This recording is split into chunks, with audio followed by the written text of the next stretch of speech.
All right. What's up? How's everybody doing? It's Kev the Castle DJ coming back at you guys once again. A little after 8. What is it? 8:12. 8:12 tonight. It's I think it's August the 2nd. But for me, it's day 27 of the 30-day challenge, 30-day video challenge. I was supposed to be done a few days ago, but I had a couple of hiccups here and there. So, I had to do what I do and just push on through. So it's a little late, but hey, it's all good. Hey, how's it going, Raymond Smith? All right, Black Economics in the house. But yeah, it's a 30-day challenge. We're winding down the 30-day video challenge. This is day number 27 in that challenge, the entry. We've had a few hiccups and bumps and bruises along the way, but, we're going to make it. We're going down the stretch now. We got, 4 days to go. So we got today, tomorrow, the 29th, and then the 30th. So we're almost there. But anyway, the topic for this afternoon, I'm Kev the Cashflow DJ, Kevin Jackson, with CashflowHustlesRadio.com, and also with CashflowListBuilders.com with the hashtag the Group Economics Movement. So that's kind of my forte, my niche, my lane or whatever. And, talking about small businesses, things like that, home-based business, economics, finance, economic empowerment, things like that. And the topic we're speaking on tonight, among many, with small business. Normally this is Wealth Building Wednesday, but I kind of don't get that deep into Wealth Building Wednesday because some of the topics involved are a little bit, they're deeper, but they're just kind of not for this particular format. I get into like long-term investments, real estate, numismatic, basically market investments and heavy wealth building investments. From an investment perspective. So that's what the focus is on Wealth Building Wednesday. We here focus mostly on small business and personal development. So tonight we're focusing on small business, really home-based business. And the topic is MLM, MLM network marketing. That's a highly debatable topic or subject or whatever, this and that. You bring it up, you might get some frowns or looks or faces or whatever, this, that. You might get some arguments, some debates, attacks, whatever. I'm not heavily pro MLM, but I'm not anti MLM.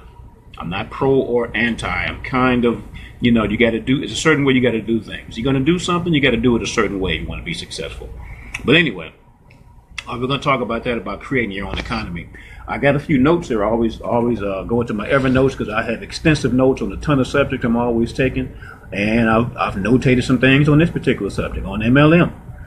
And I got a couple of notes. One of them is MLM, kind of coincide with my group economics thing. It's not what you promote, but it's how you do it and where you do it. And I've said this a million times, especially with MLM. I don't get into the debates with folks. Either you with it or you're not. I just sit back and let you do what you do.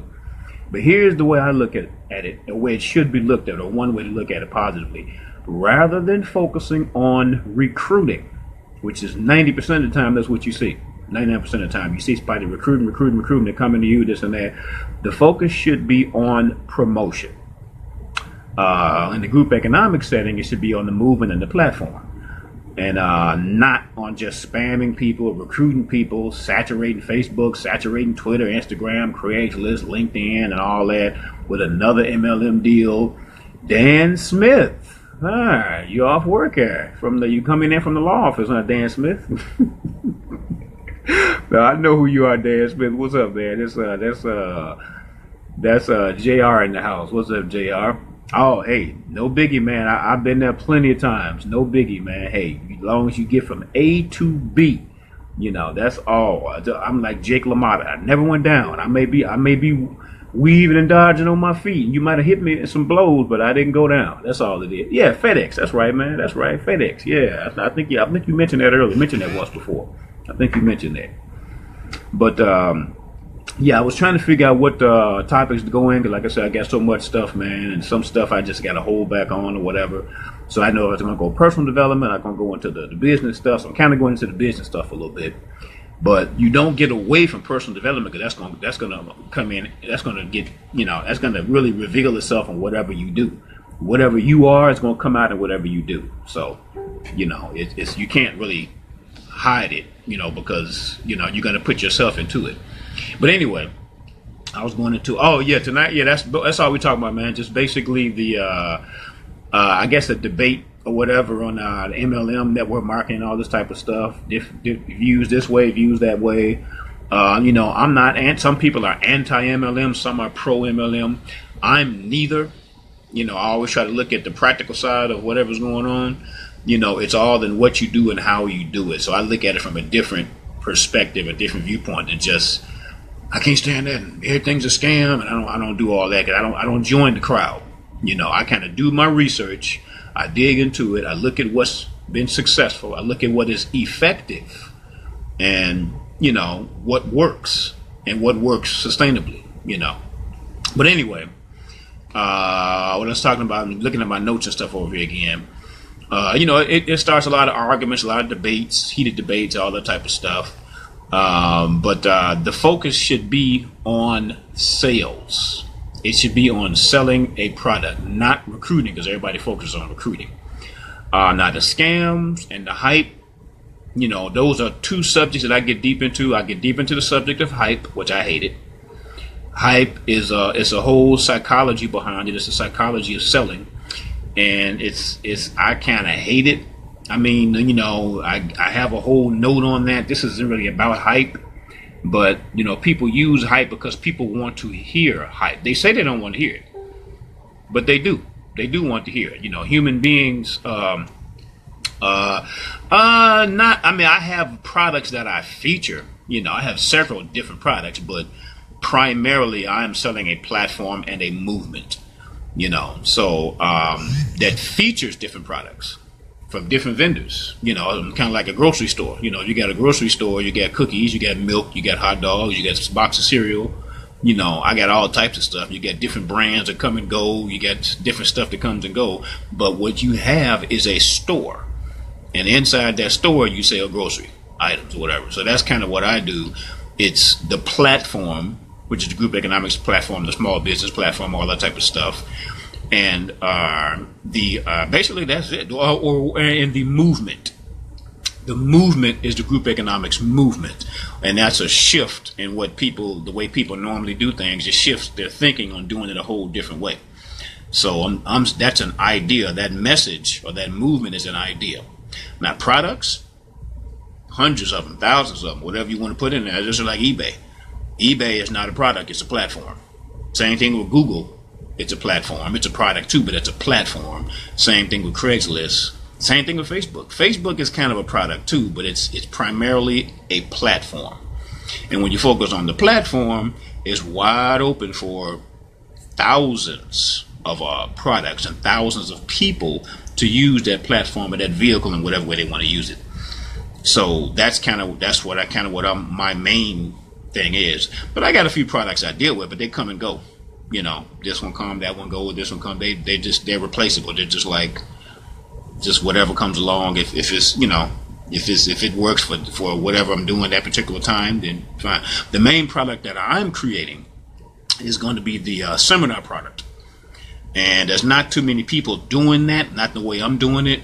Everybody's selling books and courses and stuff like that. Some of them are selling boot camps. A few of them are, but nobody or very few are really selling the actual experience when you go through the system, like 90 days or however long it is. The only people I remember hearing about it that had something similar to that was Donald Trump years ago. I think he had Trump University out years ago, and Trump University was supposed to, when you finish that, you're supposed to do this and do that, have all this money and do this and do that. Most of the time that didn't happen. Matter of fact, he got sued over that, and the whole sort of nonsense went down. But his message was very powerful. The problem is he didn't deliver. And the other person that was good with that was Robert Kiyosaki. Robert Kiyosaki is a great author. He's a great best-selling author. Matter of fact, when you talk about reading, that's one of the dudes you need to put on your list or write that down and go to Amazon or the library and start looking that stuff up. Both of them charged. It wasn't free. And start looking their stuff up. Robert Kiyosaki.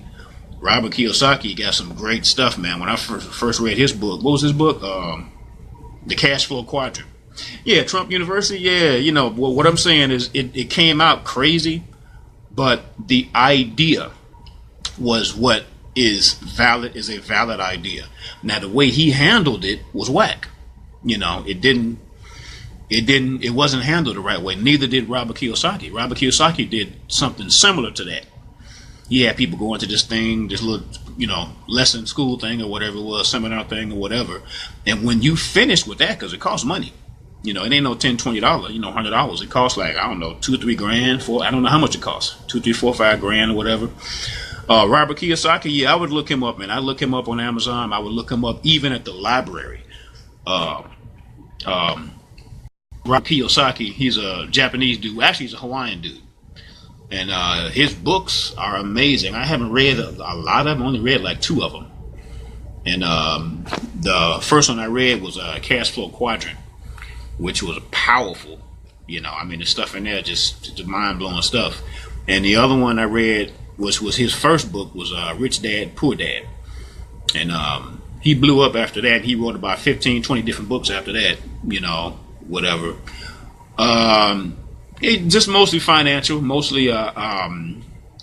financial, small business, entrepreneurial, real estate. He comes from real estate. Come from MLM too. Just economic, man. Economic empowerment, economic acknowledgement, financial. What did he call it? Financial education. That most people, even if they go to school, some of them, when they go to college, don't get. You have to read it to really get an idea of what I'm talking about. And like I said, one of the books, the Rich Dad, Poor Dad book is cool as a story.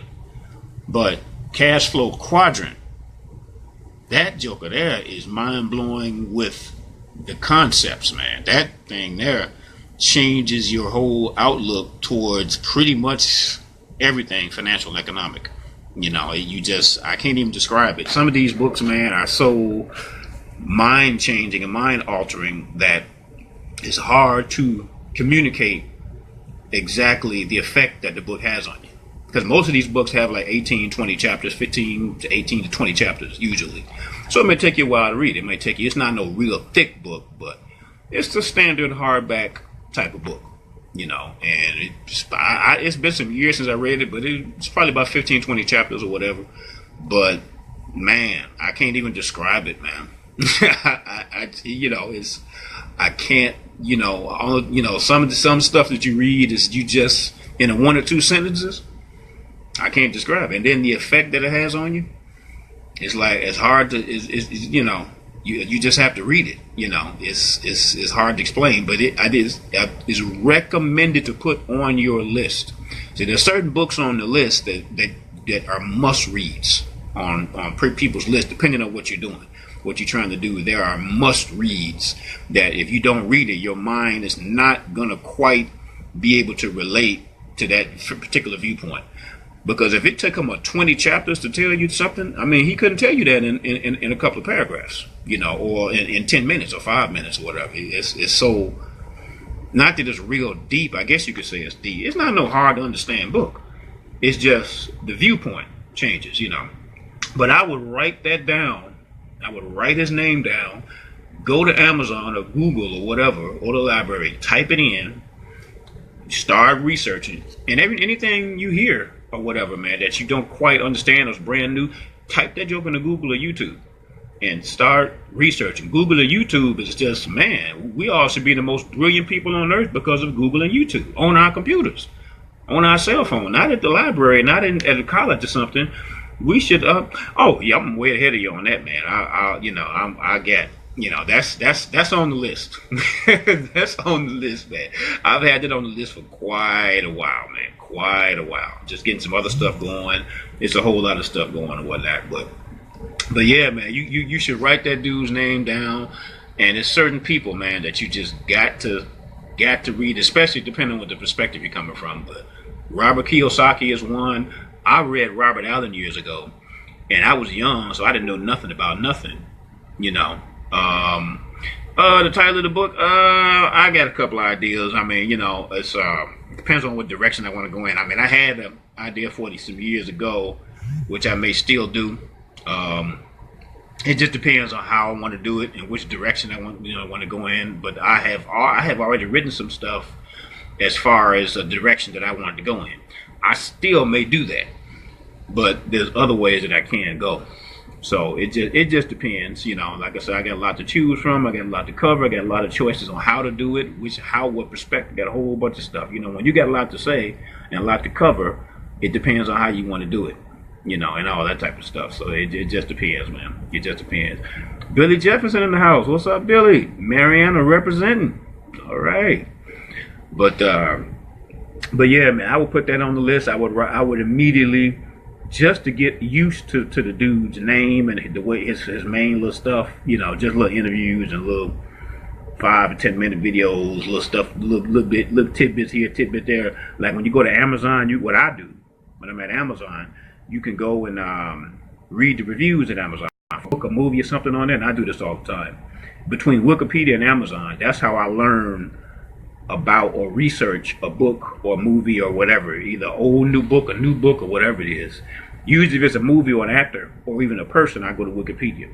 If it's a book or a movie, I go to Amazon. Excuse me. And then when I go there, I don't read the industry reviewers and all those people. I don't read the industry reviewers and stuff.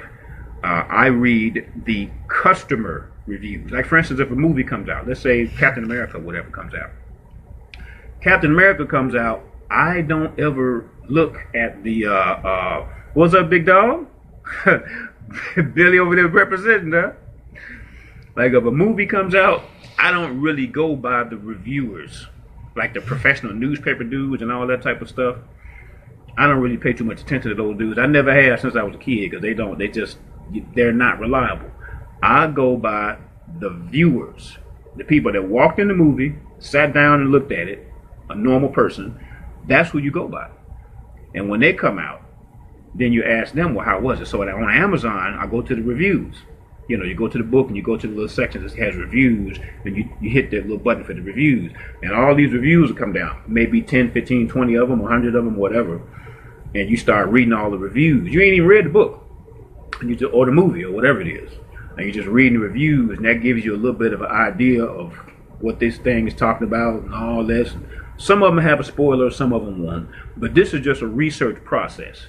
And you get used to doing this research process. And this research process has been pretty much spot on. Every now and then it'll be kind of split down the middle. Or, you know, a lot of people take over reviews and I don't agree with them and all that type of stuff. But it's all about research, man. And once you get to used to reading and researching things, you don't jump on stuff so quick. You don't be so quick to follow the crowd and all this type of stuff. You take control and you start doing your own research on whatever. Because some people lie. Some people just don't like folks. So you can't believe what every little person says, but you look at you kind of look at a pattern. Oh yeah, all right there, man. Yeah, I ain't seen you in a minute too, man. It's been a minute, man. I had to talk to Marvin a little while ago. Was it Marvin? Yeah, Marvin. Was it Marvin? Michael. Yeah, it was Marvin. Marvin Harris. He said he had seen you not recently, but he had seen you a little while back. But yeah, man, I'll get back with you. But yeah, that's just part of the research process, man. And you'll see both sides. Some people are gonna hate the person, or hate the movie, or hate the book, and then the other people are gonna fall in love with it. And you just have to kind of balance it out. And you're usually, the people that hate it kind of got a little bias towards it, or the people that love it, they got a bias towards it. Sometimes they're honest and they being straight up real. And they may not like it, but they acknowledge some good points. Or maybe they do love it, but they'll acknowledge the bad points. And if a person does that, they're being real. Everything about you ain't great. Your toes messed up, your knees, but something about you might not be right. I don't have to be nitpicking, but if I'm honest, I'm going to be more real about the things that I say about it. But like I said, just get used to doing research, man, and get used to reading behind the scenes of different things, so that you'll have to follow behind everybody else and follow behind what the mainstream public see and what everybody else is saying. Everybody's saying this, saying this, but none of them have really done the actual research. And that's on anything, man. I don't care what it is. This is just books and stuff, movies or whatever, but it don't matter what it is in life, man. Go do your research on it. And you're going to see both sides. You're going to see the haters come out. You're going to see the lovers come out. And you just have to measure things between those two. You just got to balance it out between the two. But yeah. Oh, right now, as far as the book, right now I'm not reading anything specific right now. I kind of been through some videos and stuff. The last book I read that I was going to do these little live things, whatever, but I hadn't picked it back up yet. Was what's his name? The cartoonist. What's the dude's name? He made the cartoonist Dilbert. Scott Adams. That's his name. And he had a great book, man. Scott Adams is a trip, man. He's a little white dude. He does a little cartoon type thing. He's like a cartoonist type dude. And the name of the book was something about how to fail over and over again and still win or something like that. I forgot that. It's kind of a funny type title, but I would write him down. Now, that's not necessarily a must-have read, but it is a good read. So it's very much worth it. It's not like one of the classics, but it's worth it. Anytime you hear somebody that's worth it, make a mental note of that person. Well, let me check that out, Scott Dilbert. Just like I do in my notes. I take a lot of notes because I don't necessarily want to try to remember every little detail of everything on every day. Because tomorrow something else might hit, and the day after that something else hit, and the next day something hit, and I want to remember something that was a gem. So it's worth recording and documenting. Something that either that comes to you or that somebody else says. You just make a little note of it, and you don't have to get it right that second, but you can come back later on and get deeper into it. It might be a week, might be a month, might be 6 months, but you got it down, and you don't forget that because you got it wrote down. You have it written down. But he's another dude to check out too, man.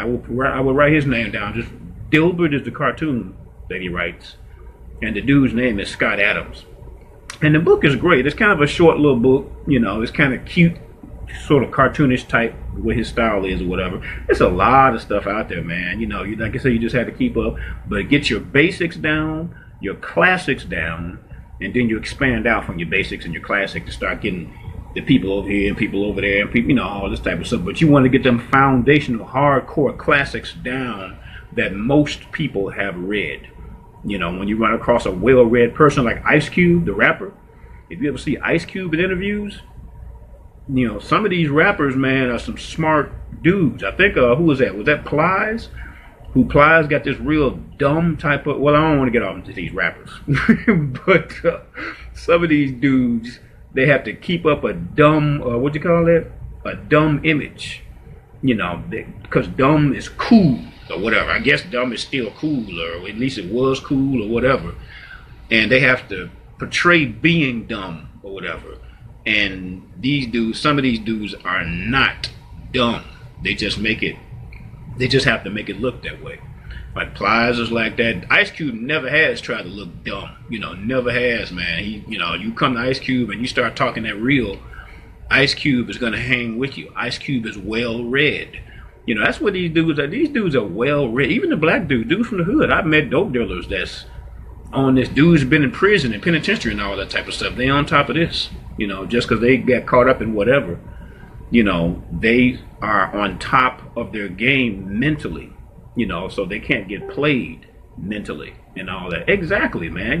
That's the, and here's what kills me about some dumb people, and especially some chicks I've dealt with that are, I hate to talk about people. They're a little on the dumb, they're not very bright. And they have the nerve to talk about you, like you don't know something or whatever. And I'm sitting back just watching them, looking at them, listening to what they're saying. I'm just sitting back, looking and listening. And they saying this stuff, and they're making it seem like in the middle of an argument or a debate, or they're trying to get their little point across or whatever, and they trying to make it seem like you're dumb on something, like you don't know what's going on, like you're an idiot on something. And that, from those type of people, not these intellectual people, the people that's been in the beginning are dumb to begin with. How put it this way? I think Malcolm said this. It might have been somebody else. A dumb person can never play smart, but a smart person can easily play dumb. It's very easy to play dumb if you're smart. But if you're already dumb, you can't play smart. You can't play smart, man. And you're dumb to begin with, but you're trying to act smart. A dumb person can't act smart. And when they try to play you down and try to make you out to be a certain way and all this type of stuff and this and that, and I'm like, you're coming from that position, and it's like you're making yourself dumber by trying to make it look like I'm dumb and I don't know, whatever. But then, like I said, I've run across that from time to time. But anyway, man, yeah, you got to have a list of your must-have reads. I mean, I come up with a little list, and with some links and all that stuff to Amazon or whatever, YouTube or whatever. Like I said, you don't have to go directly to Amazon or go directly to the book. You can play around with it, at YouTube and Google. Exactly. They're going to give you advice, and you can't do that, man. You can't do that. You got to do it like this, man. Man, you can't. That ain't gonna work, man.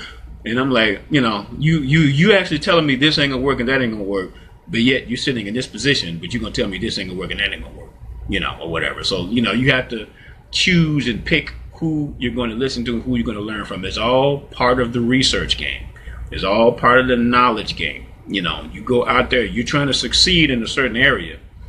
You want to succeed in that area from the people who have already succeeded in that area. That's who's going to be your mentor, your coach. They've already succeeded. They've already been there. They've already done all the type of stuff. You don't learn from the haters that are, oh man, you can't do that. These are the haters, and it's because they have not done it. So if I haven't done it, you can't do it because I haven't done it, And well, if you haven't done it, then how can you tell me the ins and outs? Well, you haven't even, you don't know what it's like, but you're going to try to tell, So, I mean, that's why you got to kind of phase people out.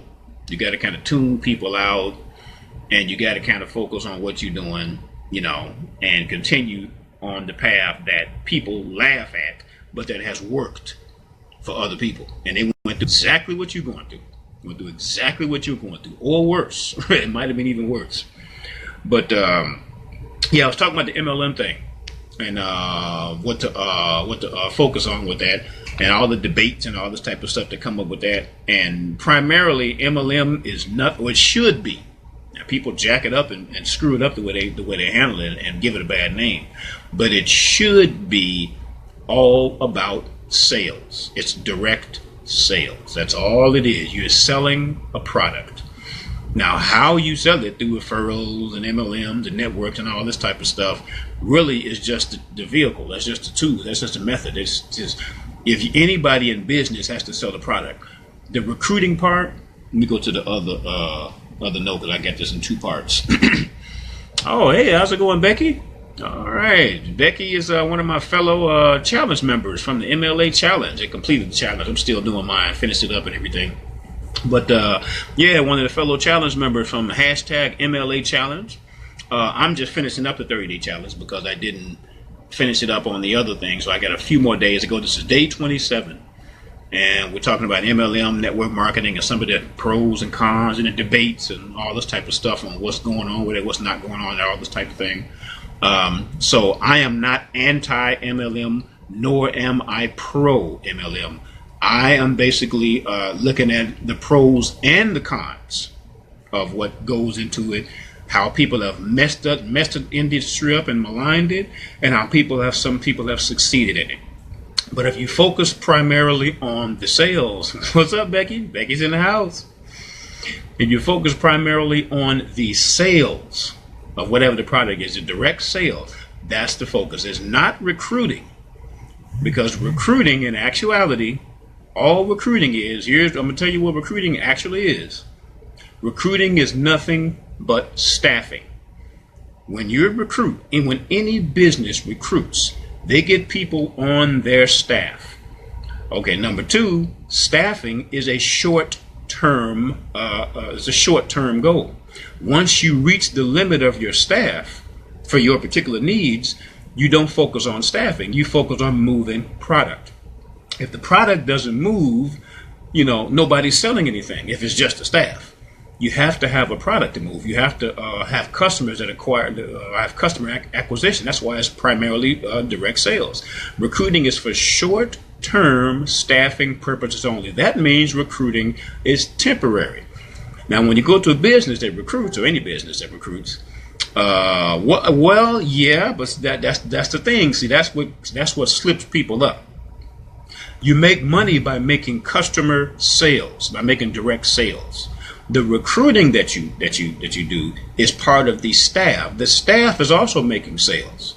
Now you get overrides from your sales, from your staff's sales. But suppose your staff don't sell nothing. If your staff doesn't sell anything, you can't sustain any success for that particular business. And you're constant recruiting.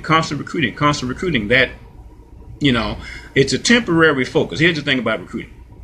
Recruiting is a temporary staffing focus, and it has this, or it should typically have the same rate of turnover. Turnover meaning people coming and going, people get fired, people quit, whatever. It should have the same rate of turnover as any other traditional business.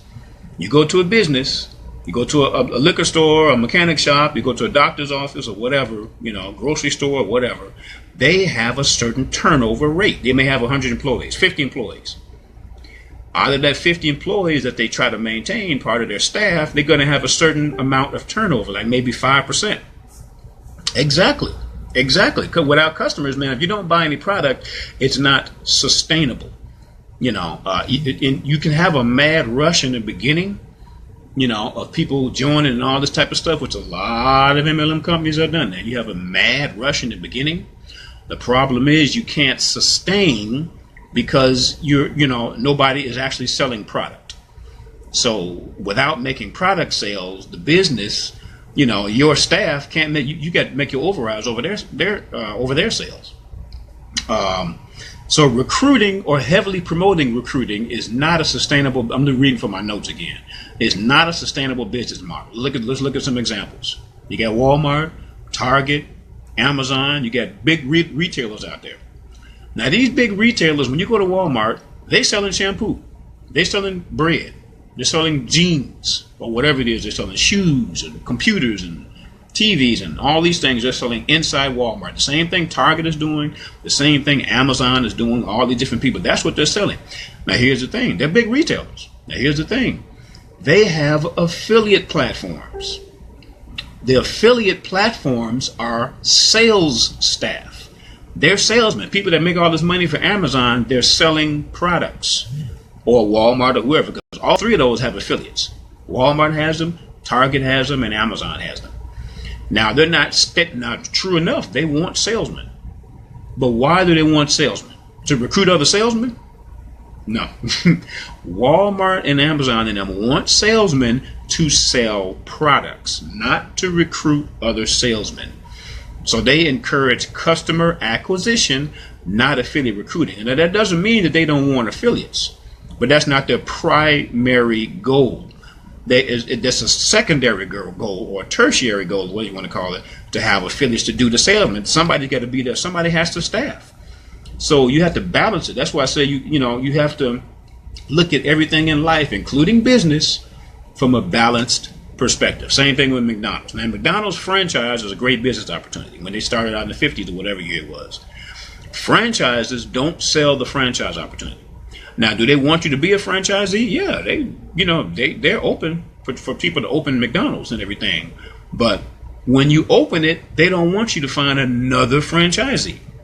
They want you to sell hamburgers. They don't constantly recruit new franchise over. They sell fast food and hamburgers. And their customers don't sell hamburgers. Their customers consume the hamburgers. They buy fast food, and the relationship ends for that particular sale. That's the same thing it has to be with MLM. MLM is just a format. It's just a format. So there's a way to do that. There's a good way and there's a bad way. There's a correct way, there's an effective way, and there's an ineffective way to do that, either for the company to do that or for the individual to do that. Now, sometimes the company focuses on like cash gifting or whatever these other ones are. They focus on nothing but pure recruiting. That's fine, but it's not sustainable. It's not mathematically sustainable. Now, you do want to always have an eye open for recruiting. But remember what I was saying about the turnover rate. It has to be a percentage. What is the percentage of your turnover rate? In certain industries, like insurance industry or whatever, they have a certain percentage of their turnover rate. 5%, 10%. Even in regular business, people always talk about the failure rate in MLM. In normal, traditional business, going through the SBA, government loan, the bank loans, and all of that, there's about I'm not exactly sure, but I think the success rate of a traditional business is about 5-10%, not quite 20, 30, 40, 50% for a traditional business. That's because, like I said, about creating your own economy, you have to get out there into the economy. Just because you open a business, you're still part of an economy. Now, here's the thing about economy. That's why all this is connected to creating your own economy. See, economies, people overlook what an economy is and what it does. Diversity of products create the basis for a sustainable economy. An economy is a collection of different businesses. You focus on promoting a platform, you focus on group success, or that's the other stuff. But in economy, you're dealing with human beings. It's just like the stock market. The stock market is part of the economy. So when people, buy from the stock market or do whatever they do with the stock market or whatever it is, and, it's good, it's bad, it's all this other type of stuff, it's going up and down, it's trending up and down. Those are numbers, but those are human beings. They have kids, they have families, they have lives, they get scared, they lose their jobs, they got Christmas coming up, they got all types of things going on in their lives. So that's the economies is still human beings. So there's ups and downs. You got cycles, you got trends. I don't care how big you are. You got all types of stuff. The fat cats, even if they're rich, fat, and successful, and they're smoking on their cigars, they're going to have ups and downs just like all the rest of us. Go back and read the stories about all these fat cats. They had a story about the 1800s, an industrial age, with Carnegie Hall and all them. I mean, not Carnegie Hall, but with Dale Carnegie and Thomas Edison and all these 18th century big millionaire type guys. And these dudes went through ups and downs, man, with their businesses and life and all types of stuff. J. Paul Getty and all those dudes, Rockefeller and all those dudes, they went through ups and downs in their business because they're part of an economy. There are no guarantees in an economy. There's trends and there's precedents, but there's no guarantees. But anyway, that's how all of this is connected to an economy. So if you look at it as, that's why I don't really like to focus on home-based business and all this type of stuff. I call all of it small business. I don't care if you're at home or not. Doesn't matter if you're sitting on your couch eating Cheetos or whatever you're doing.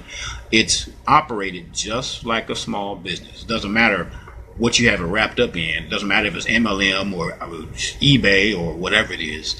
It's all small business because you have to follow the rules of small business. There's small business and there's large business. Large business, you got a big old corporation. You got millions of dollars coming through. You got stockholders and you got all this corporate boards and all this. Small business is a mom and pop. It's just a barbershop that you get, or it's an office that you get, or it's whatever insurance office or whatever it is that you have. But anyway, the whole MLM thing is like a huge debatable issue. It's hugely manipulated, and people have different ways to look at it and all this type of stuff. And it's a lot of scams, people stealing money and lying and all of that. It's a lot of hype, which I hate. People hyping up this and that and hyping up that and hyping up all this stuff and all this hype. It's too much stuff going on.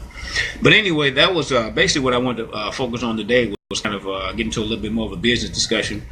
Excuse me. And I'll put up a list of some of the authors. I don't necessarily have any links for that type of stuff, but I can put up a list with some of the authors and some of the readings or whatever, some of the books that you can read from them. And, to just go from there, some business stuff, some personal development stuff, just whatever you want to get in financial. It's kind of a broad array of different things. But anyway, that's about it for tonight. I just wanted to focus on that particular topic. Since it's so debatable and so highly debatable, like I said, I kind of come down the middle on it. So I'm not anti or pro. I'm not yay or nay. I'm kind of, hey, if you're going to do it, there's a certain way you got to do it. If you don't do it that way, there's going to be some problems. But anyway, yeah, so that's Cab the Cashflow DJ. I'm about out of here for day 27. Be back tomorrow for day 28. Check me out at cashflowhustlesradio.com and also cashflowlistbuilders.com. Or the hashtag the group economics movement. Hashtag the MLA challenge, although it's over with, but still, you can kind of go there and check them out. They got other stuff going on. But yeah, so Cab the Cashflow DJ, I'm out. Peace. I'll holler at you guys later. Check you out on the next episode. I'm out. Peace.